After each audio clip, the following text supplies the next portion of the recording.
Hola, hoy vamos a meternos de lleno en cómo darle vida a un personaje de Dungeons and Dragons. Pensemos en esto como una guía para crear un héroe, desde cero.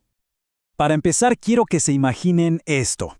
Estar en la cima de una montaña, viendo por primera vez una ciudad élfica, una ciudad legendaria. Es justo con esa sensación, con ese asombro, que empieza este viaje. Y esa es la clave de todo este juego. ¿Qué pasaría si uno pudiera no solo leer la historia, sino de verdad ser parte de ella? Porque Dungeons and Dragons, en el fondo, es eso, un juego para contar historias entre varias personas. Sí, hay reglas, claro, pero la imaginación es el verdadero motor que hace que todo avance. Bueno, empecemos. Lo primerito para crear un personaje es decidir su origen. Y ojo, no es solo cómo se ve, sino de qué está hecho. ¿Cuál es el núcleo de su identidad? En este juego, lo que se llama la raza del personaje define su herencia, su cultura y hasta sus talentos naturales. Es como el cimiento sobre el que se construye todo lo demás. Pensemos, por ejemplo, en el contraste tan grande entre un enano, que es duro, súper apegado a sus tradiciones, y un elfo, que es elegante y ve el mundo con una paciencia que abarca siglos. Son, la verdad, dos perspectivas del mundo totalmente diferentes.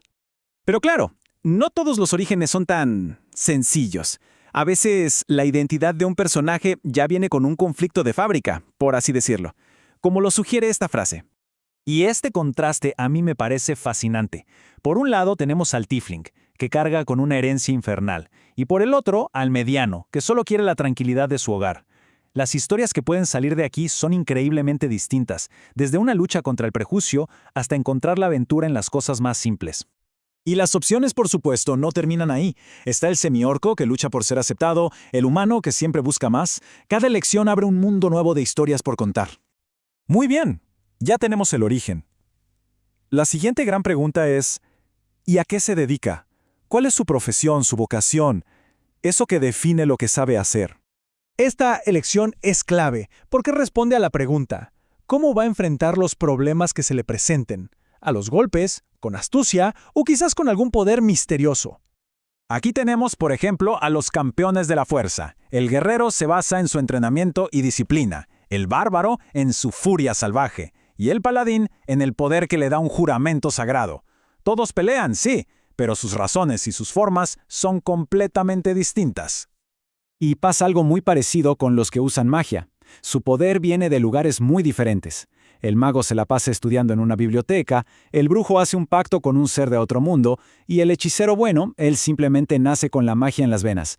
La fuente de su poder es parte de su historia. Y por supuesto, hay más caminos. El pícaro se vale de su agilidad y su ingenio. El bardo, en cambio, usa su música y sus historias para inspirar a sus compañeros. O sea, no todo en la vida es fuerza bruta o lanzar bolas de fuego. Pero para que un personaje se sienta de verdad, necesita un pasado. Hay que preguntarse, ¿qué hacía antes de que empezara toda esta aventura? El trasfondo. Esta es la pieza que une todo. No solo nos cuenta su historia personal, sino que también le da habilidades, equipo y, lo más importante, ganchos para que la historia se ponga interesante más adelante. La idea es muy sencilla. Se elige un concepto, digamos soldado, y a partir de ahí el personaje gana beneficios que tienen sentido con esa vida pasada. Es bastante intuitivo. Y aquí es donde la magia ocurre. La combinación de la clase y el trasfondo crea un personaje único. Por ejemplo, un guerrero que además tiene el trasfondo de noble, pues es el clásico caballero de armadura brillante. Pero ¿qué pasa si agarramos a ese mismo guerrero y le ponemos un trasfondo de criminal? El personaje cambia por completo. Ya no es un caballero, ahora es un matón de callejón que pelea para sobrevivir.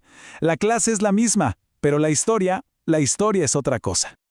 Ok, ya con el personaje casi listo, vamos a ver rapidito cómo es que todas estas decisiones cobran vida en el juego. ¿Cuál es la mecánica principal?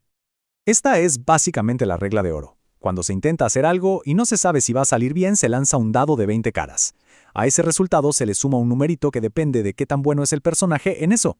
El total decide si lo logra o no. Y así la historia avanza. Simple. Y aquí es donde todo lo que elegimos antes cobra sentido. La raza, la clase, el trasfondo, todo eso le da esas pequeñas bonificaciones.